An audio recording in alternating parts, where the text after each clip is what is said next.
22 सितंबर से पूरे देश में नई जीएसटी दरें लागू हो चुकी है। सरकार ने आम लोगों को राहत देने के उद्देश्य से कई उत्पादों पर टैक्स घटाया है ताकि इसका सीधा लाभ ग्राहकों को मिले। इसके लिए सरकार ने कंपनियों को स्पष्ट निर्देश दिए हैं कि वो पुराने स्टॉक पर भी नई दर के अनुसार एमआरपी का स्टिकर लगाएं। वहीं इससे उपभोक्ताओं को ये जानने में आसानी होगी कि टैक्स कटौती के बाद अब उस उत्पाद की वास्तविक कीमत क्या है। वहीं नई जीएसटी दरों के लागू होने से बाजार में ऐसी स्थिति बन सकती है जहां एक ही सामान पर दो अलग अलग कीमतें लिखी हों, जी हाँ, जैसे कि एक पुरानी कीमत और दूसरी नई दर के अनुसार तय की गई। इस स्थिति में ग्राहक को नई जीएसटी दर के हिसाब से कम कीमत ही चुकानी है। इसलिए जब भी आप कुछ खरीदें, ये ध्यान रखें कि उस पर नई एमआरपी चिपकी हो या दुकानदार से इसका स्पष्ट जवाब लें। वहीं अक्सर देखा गया है कि छोटे दुकानदार पुराने रेट पर ही सामान बेचते हैं और ऐसे टैक्स में कटौती का लाभ ग्राहकों तक नहीं पहुंचता। ऐसे में ग्राहकों को चुप नहीं बैठना चाहिए बल्कि इसकी शिकायत करनी चाहिए। अब चलिए आपको बताते हैं कि शिकायत कहां और कैसे कर सकते हैं।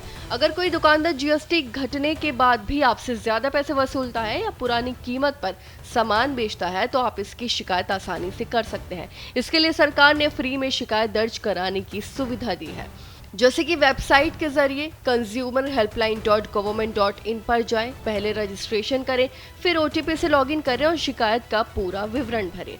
बिल, फोटो जैसे जरूरी दस्तावेज अपलोड करें। वहीं दूसरा है टोल फ्री नंबर 1915 पर कॉल करें और शिकायत दर्ज करें। तीसरा है व्हाट्सएप या एसएमएस से मोबाइल नंबर 8800001915 पर व्हाट्सएप या एसएमएस भेजें।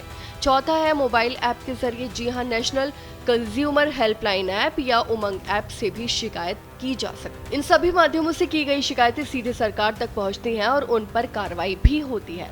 असली कीमत कैसे जाने, ये भी आपको बताते हैं। अक्सर ग्राहक इस उलझन में रहते हैं कि जीएसटी घटने के बाद अब उस प्रोडक्ट की सही कीमत क्या होनी चाहिए। इस समस्या को हल करने के लिए सरकार ने एक विशेष वेबसाइट शुरू की है जो है www.savingwithgst.in। यहाँ आप किसी भी प्रोडक्ट का नाम डालकर ये देख सकते हैं कि जीएसटी में कटौती के बाद उसकी असली कीमत क्या होनी चाहिए।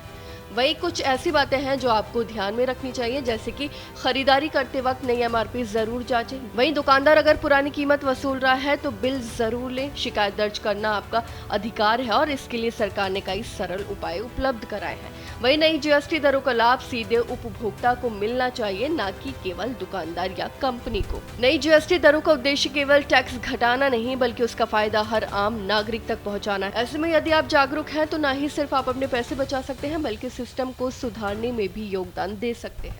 आपकी इस बारे में क्या राय है, हमें कमेंट करके जरूर बताएं। फिलहाल इस खबर में बस इतना ही और ऐसे ही तमाम खबरों को देखने के लिए देखते रहिए भारत एक्सप्रेस।